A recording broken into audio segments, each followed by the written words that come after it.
making it juicy. Of course. Let's see what everyone's talking about, shall we? Take it away. Let's dive right in. Good morning, Nigeria. I like to say that TVC has a finger on the pulse and our eyes on the streets. And here on the Trending Now segment, my team and I do our best. And it's our absolute pleasure to bring you some of the trending stories that are shaping the world that we live in. We begin today in the environment, where a viral video circulating on social media is putting the Lagos Environmental Enforcement under scrutiny after allegedly showing highway officials dumping waste directly into the lagoon from the third mainland bridge towards Oworonshoki. Now, the footage appears to show individuals believed to be government workers, as you can see right there, tipping refuse directly into the water, and it's raising a lot of concern about pollution and environmental oversight. Well, social media influencer Daniel Rega flagged the video on the X app, and he tagged the Lagos State Commissioner for the Environment and Water Resources, Tokunbo Wahab, and questioned whether this footage was real or AI generated. In response, Tokunbo Wahab said that this incident had been addressed internally without providing specific details on the actions that were taken. Of course, this development is renewing calls for transparency, as we know that environmental advocates warn that illegal dumping contributes greatly to flooding, public health risks, and damage to Lagos waterways. Let's have a look at what you had to say about this. This should be condemned, and I thought it was very important to discuss this. Garaji says, sir, with due respect, he's referring to Tokunbo Wahab here, handling this privately is not sufficient. Environmental incidents are ecosystem-wide, not interpersonal issues. When matters that affect water quality and ecological health are kept out of the public domain, the organisms, communities, and systems impacted are left without accountability or remediation. But beyond this case, it also sets a poor precedent for environmental governance. Transparency is not noise. It is part of protection. G.A. Raji, oceanographer. And this was the response by Tokunbo Wahab. He says, Dear Daniel Rega, thank you for your feedback. This has been addressed internally. Cheers. And Owaori Ndubuisi says, Lagos needs a pragmatic waste management system that entails trained personnel, good salary, better working conditions, modernized equipment, strong policies, etc. to be able to deal with environmental pollution. They would rather allocate billions to buy houses. And the Niger Overthinker says, Lagos isn't dirty by accident, it's dirty by policy failure. In our team, I strongly believe that if those officials we saw in the video understood the effects of lagoon dumping, they wouldn't do so. Lagos Lagoon directly, channels into our flood drainage systems, into coastal communities, into fishing communities as well. And what they're doing promotes toxic waste circulation. We will all be affected by this. It's very dangerous, Mr. Shomi. Absolutely. I mean, there's no explanation for this, and I'm sure that's why the Honorable Commissioner for Environment himself said they've dealt with it internally. Nobody can excuse it or claim that the people dumping them are not the agents of, not necessarily workers of the government, but agents, employed by the government to clear refuse in Lagos. So what seems very clear to me is we should be asking a question: what happened to the Waste to Wealth initiative of the Lagos State government? What has happened to it? We need to know more about it in order to stop this kind of behavior on the part of agencies. I mean, Mr. Tokunbo Wahab, you were here at TVC where you spoke about, the waste to wealth, and that's something we really need to ask you. What happened to that initiative, and you definitely need to tell us because we spoke about it a whole lot on this same table. But I worry that if it was citizens that did this, by now I've been hammering, let them arrest them, let them lock them up. Do not understand the implications of that. But these are your workers. That means these people are not trained, because if they are trained properly, they are supposed to know that that is not the right place to dump it. Now, if we say that, citizens, they're throwing dirty in places that they're not supposed to throw it, if the citizens watch these people do it, it starts with each and every one of us. The onus is on everybody. This is really sad because these people do not even understand the implication. They think that they are cleaning, but they're actually causing more dirty. They're actually causing more mayhem. You say you're dealing with it privately, but I think you need to bring this public because we have seen it publicly. We need to know how this ends. And from this, we need to make sure that you're giving training to people that are supposed to do this job. They're supposed to know where to throw refuge. Like, this is quite sad and very shameful. And I'm hoping that you let us see the end of it.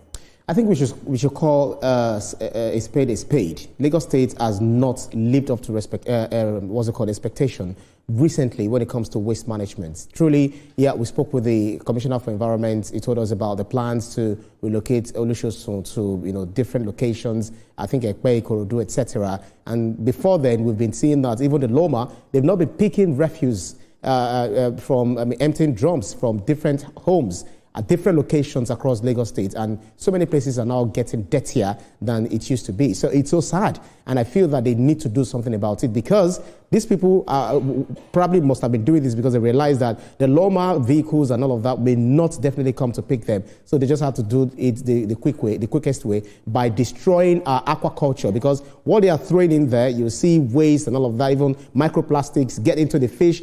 We fish this, we hunt this fish, and then we start eating the microplastic, which is now, dangerous for our health. So I think Lagos State should live up to expectations, deliver on clean environment, because Lagos State is not really fun when it comes to waste management as we speak. On a side note, team, what they're throwing away could actually be liquid gold in some countries like Sweden and Norway, who are transforming their waste into renewable energy. It's clear that Lagos State needs to go from a place of waste control to efficient and safe waste management and disposal. Thank you so much for your input, team. Moving on in the world of social media, where a Nigerian socialite called Nzube Henry Keji has been trending for the past few days after being linked to an alleged scheme in which he posed as the Crown Prince of Dubai in order to defraud a Romanian businesswoman of more than $2.5 million. Now, an investigation by the Organized Crime and Corruption Reporting Project says that the suspect allegedly contacted the victim on LinkedIn about 3 years ago, and he proceeded to build a romantic relationship with her while presenting himself as a royal interested in humanitarian investments. The victim reportedly transferred the funds before growing suspicious of Mr. Ikeji, and investigators say that the scheme later collapsed after disputes amongst accomplices, and his social media posts showing a luxury lifestyle was said to have what was helped investigators track the suspect. I thought it was important to take this story because this man was idolized in his community for being rich and luxurious, spraying money at parties, and yet you defrauded somebody. Let's have a look at social media. Let's have a look at this social media video that's been circulating. Me. Chike is here. Eh? From Laura. From Laura. Do you know Laura? From Romania? Did you ever tell her you are Prince of Dubai? Are you sure? I told you I'm Chikeze, I'm a journalist. I'm from OCCRP.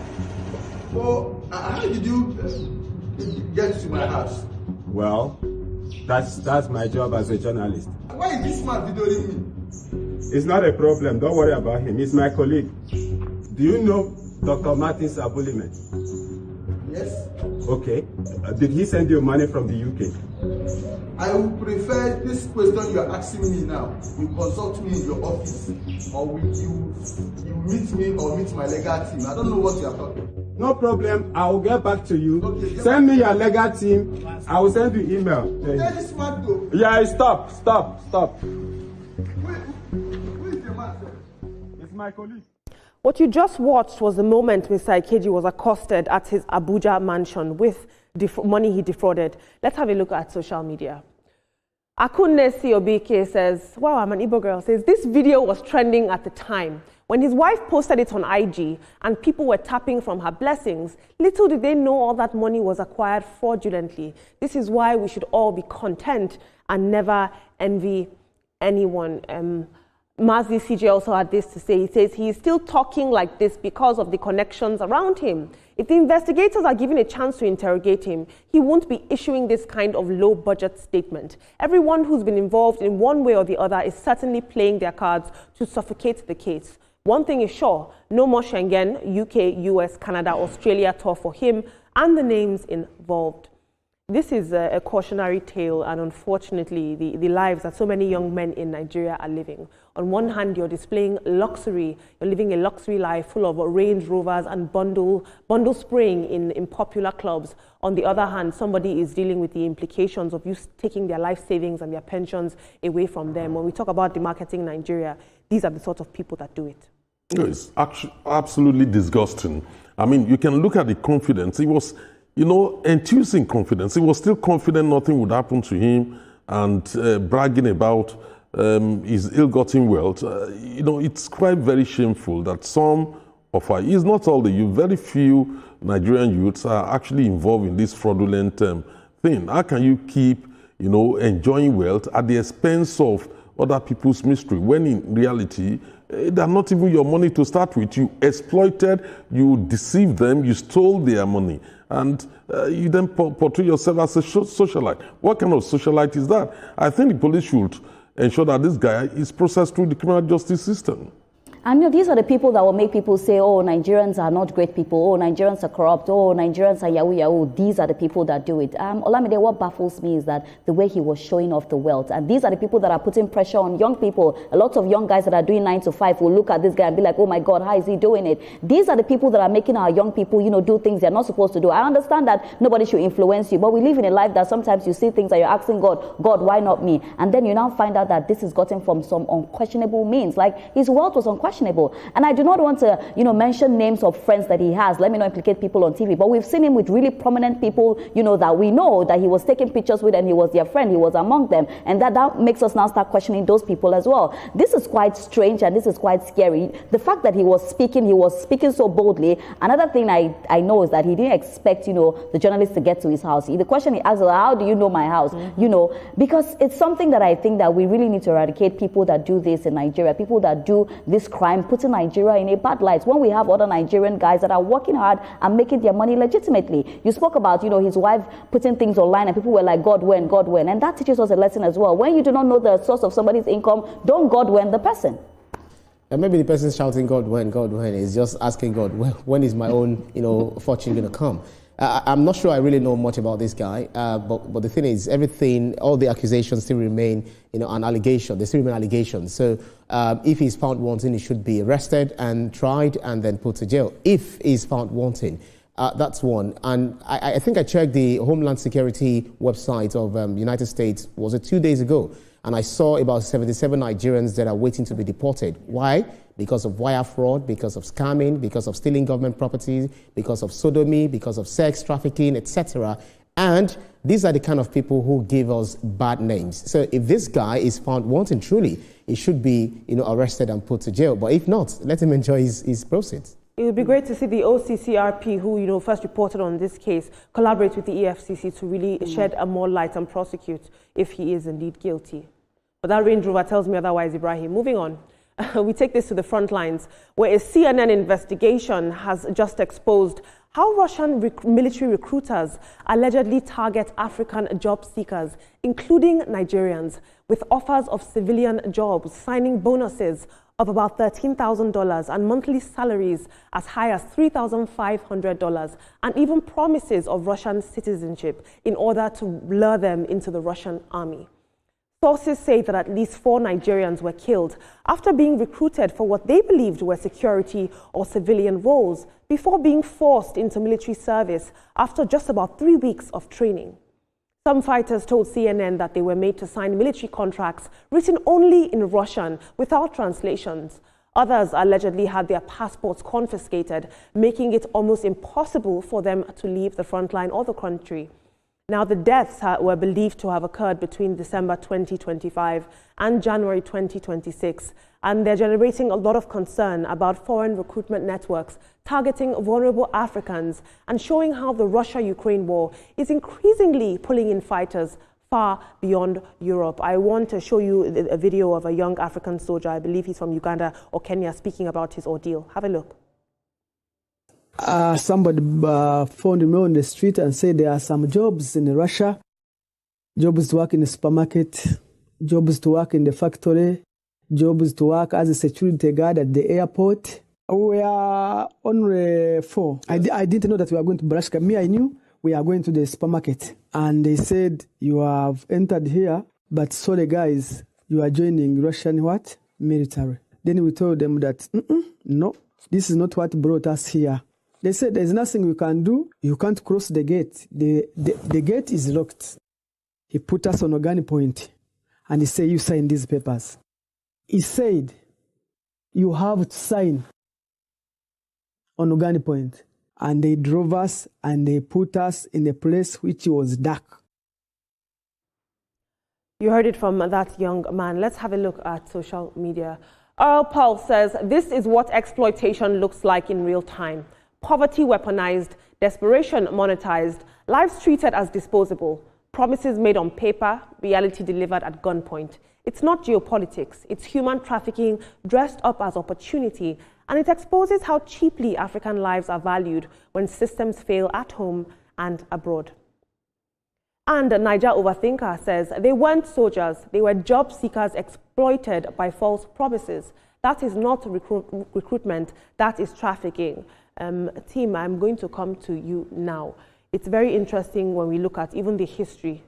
Traditionally, African soldiers were exploited to various foreign wars, but it's clear that it's still happening in this day and in this age where Africa is being targeted demographically. Now we know that Africa has the youngest population of young people globally, and also we know we are vulnerable because there are several economic realities that make us want to leave our country, that make us seek for greener pastures abroad. What can this data tell us, and how do we protect vulnerable Nigerian youth? Because 4 Nigerian soldiers have now died at the front lines that they never signed up for in the first place. Yeah, look, honestly speaking, this is not Boba when the colonial administration, actually moved Africans, including Nigerians, to Burma to go and fight in a war where we had no stake, nothing at stake. This is a very clear case of a situation where Russia and Ukraine are at war. It's quite clear which job are you going to look for in a country at war where they're bombing each other day and night. So I don't understand that. So for me, I think many of them are very clear about the nature of the job they're going there to do. We've had reports of so many Indians also in Russia and Ukraine. And also there are people also from Myanmar, also complaining about the way they're treated, but they were very clear about what they went in to do. In this case, I think many of them are very clear about why they are going there. Why would anybody want to go to Ukraine now in the midst of war or Russia, if not because of layer of money? $13,000 signing up fee is enough to lay off so many people. For me, it's very scary. And the same question Mr. Biodun said is the same thing I was going to say. Like, that these places are at war, so, why are you going there? But then you can look at it again that maybe some of them are ignorant and don't even know what is happening there. So there are two sides to the coin. But Olamide, this is not the first time. We've even seen people being taken away for sexual trafficking. They'll promise you so many things and you get there, it's something different. I believe that when we see deals like this, we need to look into it. We need to do research. You can't say because of hunger in your town, you go and you kill yourself. Because at the end of the day, only somebody that is alive, can gain or can even be wealthy. So people really need to look at it. Oftentimes we get very gullible, we get very greedy. Some will say they know what they were going to do. So if you know what you were going to do, now why are you complaining? The ones that they don't know what they were going to do, why didn't they do their research? Somebody comes to you with this kind of deal. Proper research has to be done. There are so many countries that are actually into this beyond Ukraine. Ukraine also there were videos trending at a point where soldiers were running out they were deserting, and then they were also taken back to the war front. The same thing for Russia, which we're talking about. U.S. stopped in about 1973, I think June 30, 1973, when they stopped forced enlistment during the Korean-Vietnam War, during the First World War, 1914 to 1918, during the Second World War between 1945 to 19-something to 1945 or 46 or thereabout. And then we still see France doing it, Seychelles doing it, Turkey doing it. China is not doing it. So some of these countries, they're actually doing it, and they target between 18 to 30. So one thing is, you have to be very, very careful when you are seeking job. Do not be desperate. I've seen many Nigerians who say, I will leave Nigeria no matter what job they offer me. But by the time they get there, they see that Nigeria is even better than that countries. Thank you so much for your input, team. Sure. Moving on, in the world of social media and the digital world, popular Twitch streamer and internet personality Cenat has returned to Lagos for a second visit, drawing fresh attention to his Promise School project for underserved children in Nigeria. Now, Cenat arrived nearly a year after promising a whopping $5 million to build a school for children in Makoko. The project, unfortunately, later stalled over land and regulatory hurdles, with plans now shifted to Yaba, although Cenat insists that children from Makoko will still benefit from his contribution. During his visit, he was also hosted by the Lagos State Governor, Babajide Sanwo-Olu, with conversations focused and centered around youth and community development. Have a look at this exchange. Yeah, it is, but I also love coming here, like genuinely. From like when I landed, the love is crazy. It's the first country that like I felt a different type of love. Yeah, and I was like, this is crazy. That's okay. Yeah. This year, December 28th, 10,000 of them came out. Wait, so it's a festival. Really? It's a cultural festival. So everybody dresses up like this. They come out of there. Like, so the caps are different houses. So the colors of the caps are different. So that's how you know which royal family, which royal house is coming. Yeah.